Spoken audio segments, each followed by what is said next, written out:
Salam alaikum, bonjour tout le monde, j'espère que vous allez bien. Bienvenue sur votre chaîne Foot Algérie. Alors aujourd'hui, nous allons faire le bilan global des deux matchs qu'a livré l'Algérie sur ces deux dates FIFA face au Rwanda et la Suède.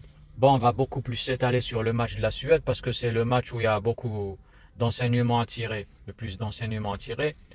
Donc alors, le score est lourd, c'est vrai, 4-3. Mais c'est un match de préparation. Les matchs de préparation sont faits pour ça. C'est pour voir où est-ce qu'on en est. Est-ce que ça marche? Est-ce que tout va bien? Appliquer les exercices. Donc là, on va tirer beaucoup d'enseignements sur ce match.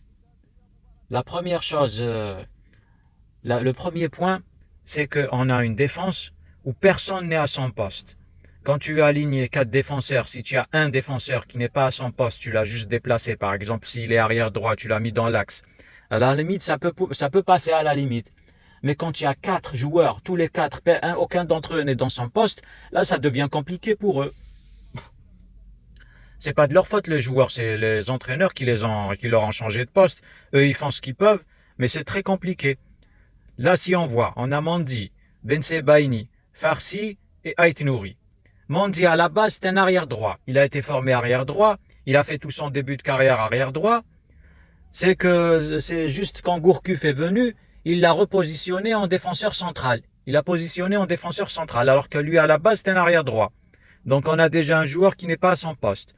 Bensebaini, pareil, il a été formé arrière gauche. Il a joué toute sa carrière arrière gauche quand il était en Belgique, arrière gauche, à Rennes, à Mönchengladbach. Mais quand il est défenseur, entre guillemets, central, c'est quand il y a une défense à 3. Même chose pour Mandi. Et donc maintenant, il est positionné dans l'axe avec Mandi. Donc ça fait 2 joueurs qui sont pas dans leur poste.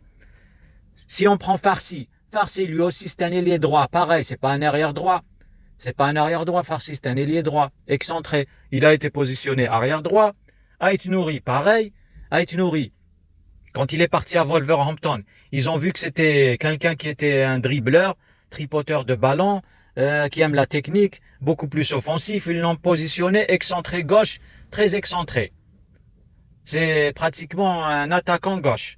Il a joué toutes ces saisons à Wolverhampton dans ce poste. Et là, en Algérie, tu le positionnes arrière gauche, alors que c'est pas un véritable arrière gauche. Donc là, qu'est-ce qu'on a? On a 4 joueurs, personne n'est dans son poste. Donc là, il y a déjà beaucoup de confusion qui peut être créée, beaucoup de manque de cohésion entre les 4. C'est ça, tu n'as personne qui est à son poste dans la défense. Le deuxième point, le repli défensif. On a un repli défensif qui est lent par rapport à la rapidité des offensives des Suédois. Les Suédois, quand ils passent du milieu à l'attaque, il y a une transition très rapide. Transition très rapide. C'est des équipes européennes de haut niveau, c'est comme ça. Ils jouent direct, un jeu direct vers l'avant. Le but, l'objectif, c'est de marquer. Ça joue à une touche de balle. Ça tripote pas beaucoup le ballon. Ça combine bien et c'est très rapide. Nous, on est un petit peu endormis. Quand il y a de la vitesse comme ça, on est un petit peu endormi. On réagit tout souvent en retard. Donc ça, c'est très important. On a vu cette lacune qui est apparue face à la Suède. On n'avait pas vu ça depuis l'arrivée de Petkovic parce qu'il n'y avait pas de réel adversaire. Donc là, ça s'est vu face à la Suède. Et ça, c'est une bonne chose aussi. Le troisième point. Nous, on a tendance à construire. On base dans nos constructions un petit peu sur la technique, le dribble. On manque de touche de balle. On manque de touche de balle portée vers l'avant. Il faut faire un jeu direct, touche de balle portée vers l'avant. Les Suédois, ils sont bien en place sur le terrain. C'est des bons footballeurs. S'ils savent jouer au football, tu vas pas les bluffer avec quelques gestes techniques. Ça se passe pas, ça marche pas comme ça. En plus, on a un problème, un quatrième problème, on a un manque d'efficacité un petit peu devant les buts. On concrétise pas toutes nos occasions. On a beaucoup d'occasions nettes, mais aussi on rate beaucoup d'occasions nettes. Ça, c'est une très mauvaise chose aussi. Et le dernier point, c'est que on a des joueurs qui n'ont pas encore compris qu'il faut pas parler aux arbitres, qu'il faut pas se chamailler avec les joueurs adverses. Il faut rester concentré sur son match, concentré sur le terrain. Et quand on a des excès de, de, de, de discussion avec les arbitres et avec les joueurs, on s'expose à des cartons, on met en danger l'équipe. C'est ça. Donc c'est beaucoup de bons enseignements à tirer de ce match. Il faut voir le match d'un angle positif pour espérer et faire évoluer l'équipe. Les supporters algériens n'ont jamais demandé à l'équipe d'Algérie de gagner la Coupe du Monde. Seulement, ils cherchent une équipe qui peut rivaliser avec des adversaires de haut niveau, qui peut obtenir des résultats satisfaisants, que ce soit en Coupe d'Afrique ou en Coupe du Monde. C'est ça. C'est ça l'objectif global. Et là, pour atteindre ces objectifs, il faut travailler. Il y a un manque de travail sur le plan défensif, sur le système global défensif et au niveau des joueurs, au niveau des défenseurs. Il y a un manque de travail, c'est pas suffisant, il faut travailler beaucoup. Il faut travailler beaucoup ce point-là.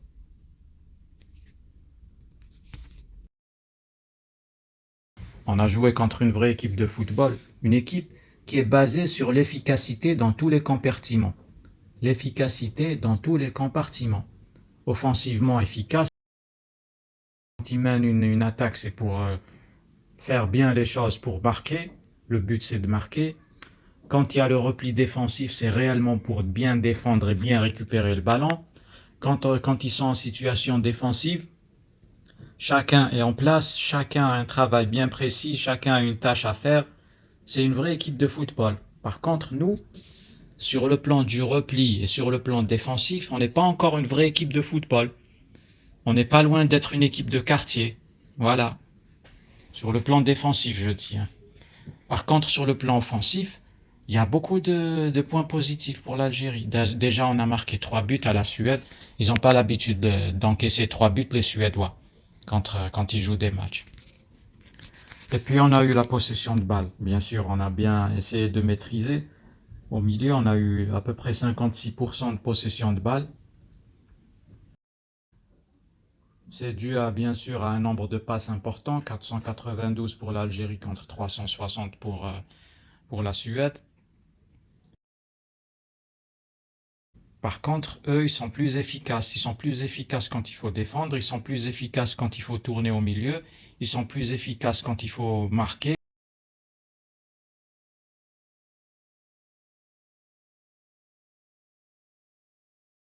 Quand on regarde les résultats de l'Algérie depuis l'arrivée de Petkovic, si on prend quelqu'un qui n'a vu aucun match de l'Algérie, on lui donne seulement les résultats. Qu'est-ce qu'il va voir? Il va trouver qu'à chaque fois l'Algérie joue contre des équipes de 4e degré ou 5e degré en Afrique, le score en faveur de l'Algérie est assez lourd et à chaque fois on encaisse un but. À chaque match, on encaisse un but contre une petite équipe, à chaque fois.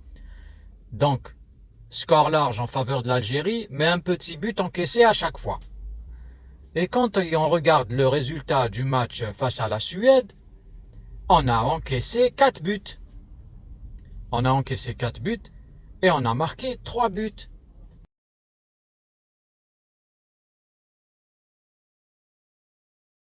C'est-à-dire là, celui qui va voir ce résultat, qu'est-ce qu'il va dire? Il va dire cette équipe, elle marque beaucoup, mais elle encaisse beaucoup. Quand on encaisse beaucoup, ça veut dire qu'il y a un problème en défense. Donc il y a un problème en défense qui existe depuis longtemps. Et moi je dois avouer que j'ai été un peu surpris sur ce match de la Suède. C'était un très bon match, hein. C'était un match très très intéressant. Ah, c'était un bon match avec beaucoup d'enseignements. Moi j'ai été surpris parce que je m'étais concentré beaucoup plus sur les points faibles de l'Algérie qui existent depuis longtemps. Et le point faible principal, c'est les coups de pied arrêtés. Donc c'est le point faible principal, c'est les coups de pied arrêtés. Mais face à la Suède, les Suédois nous ont démontré autre chose. Ils nous ont mis à nu plein d'autres points faibles. Donc ils nous ont expliqué qu'on n'a pas seulement des points faibles sur coups de pied arrêtés, mais on a un bon paquet de points faibles. Que ça soit au milieu ou en défense, surtout sur le système défensif entier, le milieu de terrain dans la récupération, l'alignement et le positionnement des joueurs, le repli des joueurs, et la défense bien sûr elle-même, les 4 défenseurs. Donc c'est tout un système qui est à revoir. Donc qu'est-ce que ça veut dire? Ça veut dire que l'entraîneur Petkovic, depuis qu'il est à la tête de la sélection algérienne, il a amélioré un peu le système offensif, c'est vrai.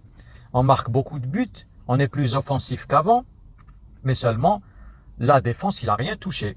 Il a laissé la défense telle qu'elle. On dirait qu'il s'en fiche pas mal de la défense. Ce système défensif, il s'en fiche pas mal. Il n'a même pas réformé le secteur défensif du point de vue de l'effectif. Il n'y a pas eu de changement de joueur, il n'y a pas eu, prend les mêmes joueurs, Mandi, Ben Sebaini, Atal, tout le temps les mêmes, on les place et on les garde et puis c'est tout. Voilà, donc ça. Le repli défensif aussi, on a joué contre une équipe de Suède, c'est une équipe imprévisible sur le plan offensif, ils te font un jeu à une touche de balle directe, orienté direct vers les buts. Eux, ils se cassent pas les pieds. Quand ils lancent une offensive, c'est pour mettre le ballon au fond, c'est pas pour tripoter. Par contre, nous, on aime tripoter la baballe. On adore dribbler, on aime la technique et tout. Et contre contre une équipe sérieuse et un match sérieux, les Suédois, ils ont mieux préparé le match face à l'Algérie. Nous, on n'a pas bien préparé le match. On n'a pas bien préparé le match. D'ailleurs, déjà quand tu vois les joueurs qui ont été alignés, Ait Nouri, normalement, il devait pas être aligné pour ce match. Il vient de venir de Manchester City. Il a raté, il a loupé 3 jours d'entraînement.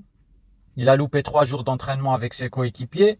Il arrive de Manchester City, il vient de signer un contrat à Manchester City. Il est sur son nuage. Nous, les Algériens, tout de suite, on est sur un nuage. Tout de suite, on s'enflamme, on s'emballe. Ça y est, c'est bon, il est sur son nuage. Alors, il vient, il joue contre la Suède.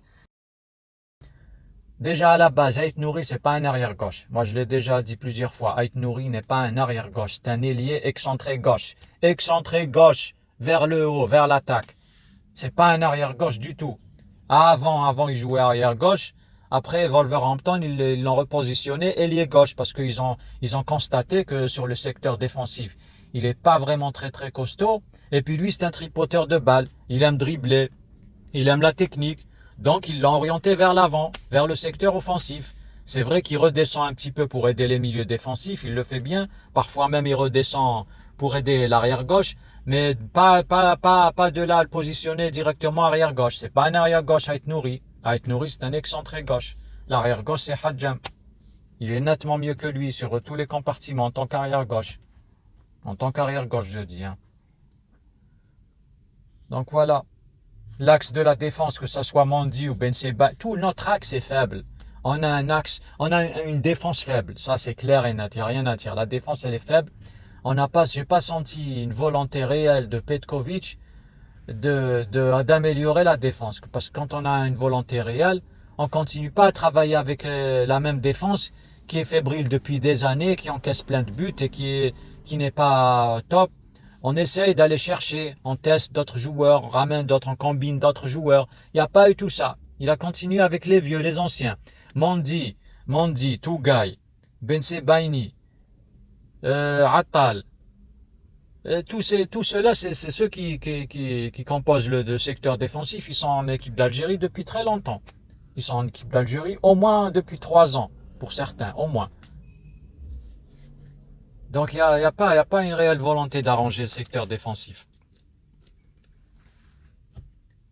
Les Suédois, ils étaient bien concentrés, ils ont bien préparé leur match, voilà, bien solide, comme d'habitude, costaud. Et quand tu joues contre la Suède, pourquoi tu alignes des joueurs pas très costauds comme Gouiri et comme Boudifo? Il fallait aligner des gens costauds. Tu joues la Suède, il faut aligner des gens costauds. Il fallait aligner soit Chiacha, soit Bounedjah. Bon, Bounedjah, on en parlera après. Bounedjah, depuis qu'il est en équipe d'Algérie, il faut qu'il rate 20 occasions pour en mettre une seule au fond. Bounedjah, c'est monsieur ratage, entre guillemets. Pourquoi tu alignes Gouiri et Solé tout seul contre des gaillards suédois? Il faut mettre des gens costauds, même au milieu, il faut mettre des gens costauds. On n'était pas assez concentré, notre équipe n'est pas assez concentrée dans le repli défensif. On est tombé dans le piège des Suédois. Les Suédois, ils sont très intelligents dans le jeu. Ils essayent de te faire endormir un peu. Après, hop, ils te font une action de but, une attaque bien placée, horizontale, orientée vers les buts, pour marquer direct. C'est pas pour tripoter le ballon ou le faire tourner ou le remettre en arrière. C'est comme ça qu'ils jouent les Suédois. D'ailleurs, dès le départ du match, dès le début, ils se sont bien répartis sur le terrain, ils ont commencé à nous harceler. Et ils ont commencé à nous marteler, but sur but, coup sur coup. Sans arrêt, ils s'en foutent. S'ils trouvent moyen, ils te mettent 10 buts. C'est dommage qu'il n'y avait pas Isaac et Gyökeres et Kulikovski. Ils auraient été encore plus forts en attaque, et aussi Elanga. Nous aurait marqué au moins 6 buts, nous aurait démontré encore d'autres faiblesses. Voilà. Donc sur le secteur défensif entier, il reste beaucoup de travail et il n'y a pas eu assez de travail avec Petkovic. Au niveau de l'attaque, c'est acceptable, il y a eu un travail. Puisque même la Suède, on a réussi à leur planter 3 buts alors que c'est une équipe très solide défensivement. Voilà, on a accéléré le jeu, on a joué à une touche de balle, on les a mis en difficulté. Ça, c'est sur le secteur offensif. Mais dans le repli, tactiquement et au niveau du placement des joueurs et l'intelligence des joueurs sur le terrain, quand l'adversaire doit lancer des offensives, là, on n'a pas encore le niveau. On n'a pas encore le niveau pour rivaliser avec des grosses équipes. Et la défense, que ça soit l'axe ou les arrières, bien sûr, on est faible. Les gardiens de but, c'est pareil. On est fébrile, que ce soit Mandrea ou Benbot ou Gendouzi, c'est pareil. Tous fébriles. Un bon match. Heureusement qu'on a joué ce match face à la Suède, qui a mis à nu beaucoup d'autres défaillances. Comme ça va faire réfléchir le coach, qui réfléchisse maintenant, qu'on puisse voir ce qu'il va faire. Est-ce qu'il va changer les choses? Est-ce qu'il va est-ce qu'il va se décider à travailler? Est-ce qu'il va se décider à faire un travail au niveau de la défense? C'est ça. Avant la Coupe d'Afrique des Nations. Donc là, c'était le dernier vrai test. Attention. Maintenant, quand on voit ce type de match, où on s'est fait mener 4-0, 4-0, on a encaissé 2 buts coup sur coup. Là, c'est pas une équipe sur laquelle il faut compter pour la Coupe d'Afrique des Nations. C'est pas une équipe qui va aller loin. Ah, ça, c'est pas une équipe qui va aller loin. Ça, moi, je vous le dis direct. Si on passe le premier tour, c'est déjà pas mal. Si on réussit à passer le premier tour, il faudra faire très attention. Eh oui, il faut pas se louper. Et pour la Coupe du Monde, pour l'instant, on n'a pas le niveau, pour être direct. Il reste une année avant la Coupe du Monde. Normalement, on est pratiquement qualifié. Il reste une année, va falloir cravacher pendant toute l'année. Il va falloir cravacher pour ne pas encaisser de gros scores.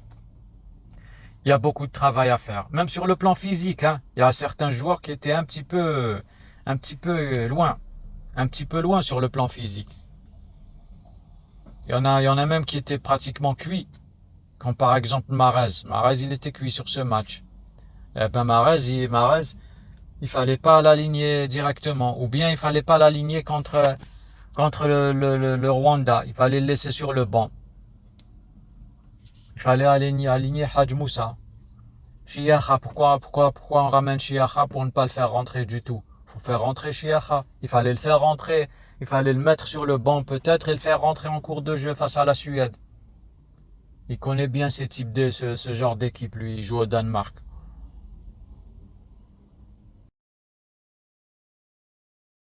Mettre en cause tout le monde, le staff, les joueurs, tout le monde. Attention, c'est pas parce qu'ils ont marqué, c'est pas parce que l'Algérie a marqué 3 buts que tout est parfait en attaque, hein.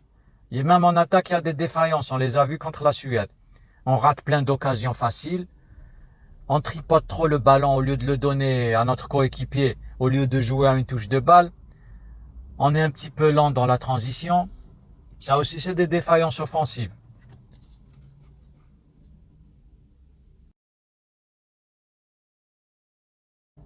On était submergé par les Suédois. Et ça, c'est la faute du coach. Il fallait rentrer des gens costauds. Il fallait faire rentrer des gens costauds au milieu. Toi, tu fais rentrer Boudaoui et Benasser qui est limite physiquement. Il fallait faire rentrer les gens costauds. Et il fallait sensibiliser tout le monde sur la puissance physique de l'adversaire. Il y a aussi le problème psychologique qui existe depuis des années, depuis de très longues années avec beaucoup de joueurs. Le problème psychologique, c'est-à-dire que tout de suite on s'énerve, tout de suite on devient nerveux, tout de suite on part râler avec l'arbitre, on adore parler aux arbitres depuis longtemps et c'est les mêmes joueurs qui parlent aux arbitres. Depuis des années, ils n'ont pas encore compris, ils n'ont pas encore évolué, ils n'ont pas encore compris qu'il faut se taire, il ne faut pas parler à l'arbitre. Et ils sont connus, c'est toujours les mêmes têtes. On a Ben Sebaini, un grand rouspéteur chez l'arbitre. On a Bounedjah qui parle tout le temps. Ben Sebaini, Bounedjah. On a Belaïli, il n'était pas là. On va pas parler de lui, il n'était pas là. Mais lui aussi, c'est quelqu'un qui adore parler à l'arbitre. C'est tout le temps les mêmes. Tout le temps les mêmes, tout le temps les mêmes qui font des fautes graves. Comme Ben Sebaini, à chaque fois, il nous fait une grosse faute. Il offre des cadeaux à l'adversaire. C'est ça, c'est ça. C'est ça le haut niveau. C'est comme ça, il faut s'adapter. Soit tu joues au haut niveau comme il faut, soit c'est pas la peine de jouer, tu restes sur le banc. Tu restes sur le banc. Les joueurs qui parlent trop à l'arbitre, il faut les supprimer. Soit ils restent sur le banc le jour où ils comprennent qu'il ne faut pas parler à l'arbitre et ils rentrent en jouer. Ou bien on ne les convoque pas du tout. Il ne faut pas parler à l'arbitre, je suis désolé. Même si l'arbitre il est contre toi, tu ne parles pas. Toi, ton travail, tu joues sur le terrain. L'arbitre, c'est autre chose. Plus tu parles à l'arbitre, plus tu t'exposes. Et tu exposes ton équipe. Et c'est comme ça. Voilà, donc c'était tout pour cette vidéo. J'espère que le staff technique à sa tête Petkovic va sérieusement réfléchir à faire des changements profonds et des améliorations profondes, surtout en ce qui concerne l'animation défensive et les joueurs qui sont convoqués et qui sont alignés en défense. Parce que là, il ne reste pas beaucoup de temps, hein. Il y a la Coupe d'Afrique des Nations qui arrive tout de suite. Donc c'est ça. Maintenant, c'est bon, il n'y a plus de temps. Voilà, j'espère que la vidéo vous a plu. N'oubliez pas de vous abonner, de liker, partager avec vos amis. Laissez-nous un commentaire en bas de la vidéo. Donnez-nous votre avis sur ce que doit faire Petkovic maintenant pour améliorer l'équipe.